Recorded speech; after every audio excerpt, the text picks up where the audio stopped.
Hey, it's Kley. Welcome to another video. We're going to do some modifying of my Marshall plexi style amplifier in this video. We're going to be comparing two types of master volumes.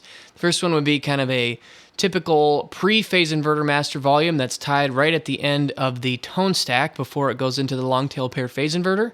And then the second time we're going to compare is, I'm going to call it a type 3 post-phase inverter master volume. And what that does is it takes the signal that's running to the two grids and it puts a resistor, a variable resistor, as a pot in between, and it basically allows you to mix the two signals together, which obviously would cancel them because they're out of phase. The top signal is going to be peaking up, the bottom signal is going to be peaking down. So you are basically allowing these two out of phase signals to cancel one another. And it makes for a very interesting type of master volume. There are other types of post-phase inverter master volumes, but this is the one we're going to be experimenting with in this video. And in my opinion, the big advantage of it is how simple it is to implement. It doesn't really require that you take out any parts that were in. It's just you are adding two wires onto a single pot. So I'm basically just going to be recording one tone clip with the amp as is, which has the pre-phase inverter master volume. Then, and what I've got there is the two input gain controls are about 5 out of 10, trebles maybe 6, mid is 6, bass is about 4. And I'm taking the master, I'm going all the way up to 10, and then I'm going to be doing kind of in quarters. So we'll do 100%, 75%, 50%, 25%. And you can really hear how the volume cuts down, but it also really heavily affects the gain and the tone of the amp, the EQ. I mean, it really has a drastic effect on the overall tone and feel of the amp. Then I'm going to do the mod, and we're going to record a second clip, and we're going to hear how it sounds. So let's go ahead and dive in. All right, we're looking at the inside of my plexi here. This is the master volume pot. These are the two gain controls, and then the tone stack is down underneath it. We have 3 connections. First of all, we've got this leg here, which goes to ground. That can just simply be cut out and removed entirely. Then on the other side, we've got this leg here, which is receiving from this point here, which is the treble control. So the treble control is actually sending the output of the entire tone stack onto the pre-phase inverter master volume. Then the middle knob sends out here on, I believe, to the next stage as the circuit continues. So what we basically need to do is take this wire from the middle that sends on and connect it here on the treble control, which looks like it's the middle leg of the treble control. So that connection point needs to be made, and then everything else can come out. All right, this is my treble control right here. You can see this middle wire is running this green wire down into here.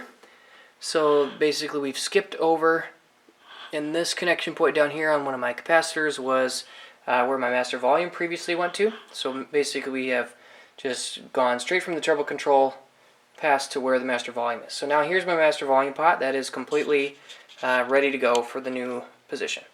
So the type of master volume that I'm going to be implementing is from Ken Fischer's Trainwreck pages. He calls it a master volume type 3. There are 4 total master volumes that he identifies. I chose this one because I think it offers a nice balance of simplicity, easy to implement, but also effectiveness. So if you look, this is his wiring diagram. You can see here we've got these 2 coupling caps, which are coming out of the phase inverter. And then I think these are balancing resistors or potentially grid stoppers. There's a little bit of ambiguity here, which I'll get into in a second. And then right here, it runs to the plate, or the grids, pin 5, which are the grids of the output tubes. And what you're doing is you're tying in here and here 2 lines that run to a volume, or a mix control of sorts. So on one hand, this middle wiper will go to one extreme. It'll go all the way over to this terminal, and then there's going to be no mixing whatsoever. But then as you turn the pot and start mixing the wiper over towards this side, what you're basically doing is you're allowing a free exchange from the wire, the signals which are out of phase, to mix back in with one another. And when you mix 2 signals that are out of phase, it causes cancellation. So you basically are decreasing volume by mixing out of phase signals and canceling them out with one another.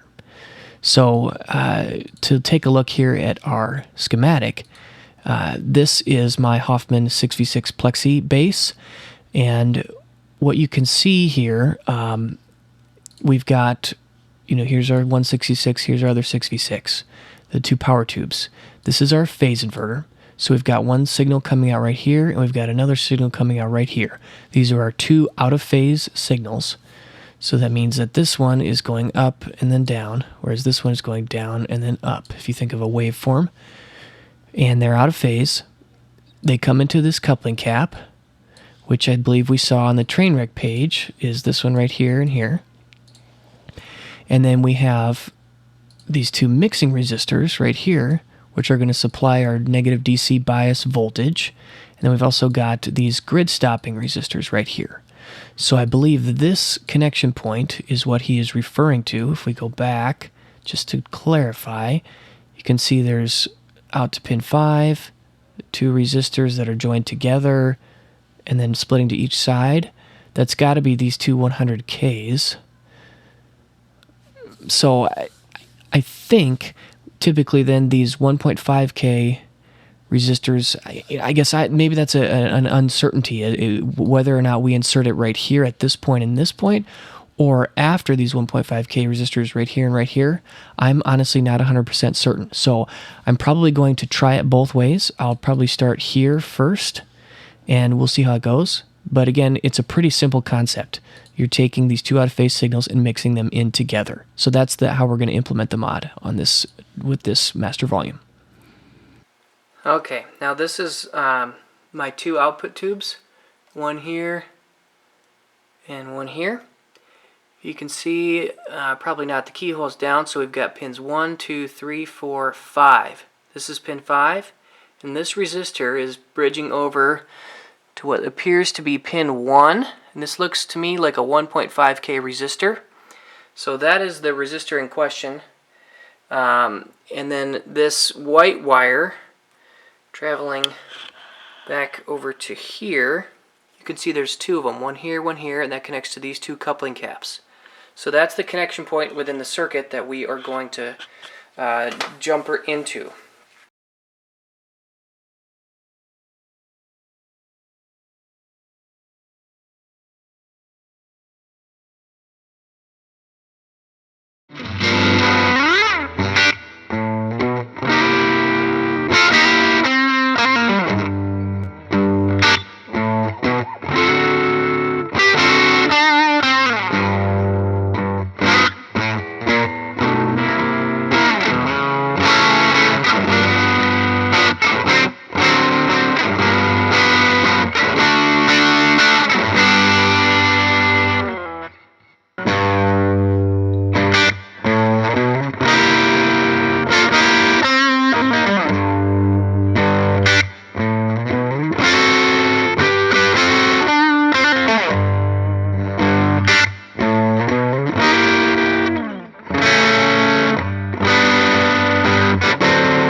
This is post-editing Kley. I've had a little chance to take a listen to the video and the audio clips, and I'm really impressed with this master volume mod. I think the very end there I had probably 3 back-to-back clips where I played with the master volume totally cranked.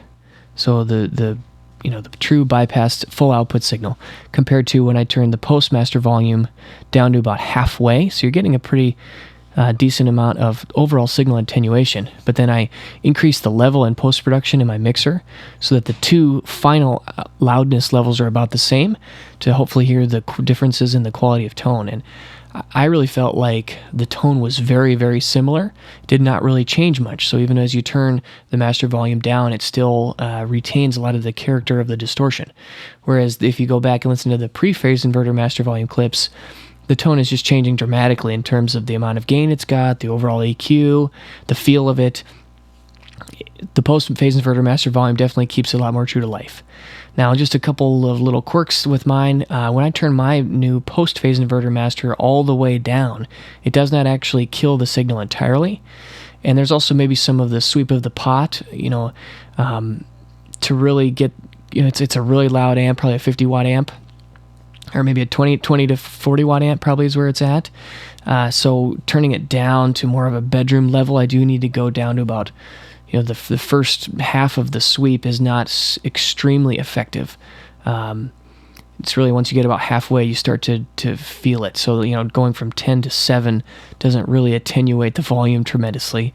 Whereas with the pre-phase inverter master volume, there definitely was just a very straightforward change in volume as you turn down. So maybe you want to mess with the value of the pot a little bit as I move forward. But on the whole, I think the Type 3 post-phase inverter master volume has a ton of advantages. It's really simple and easy to install.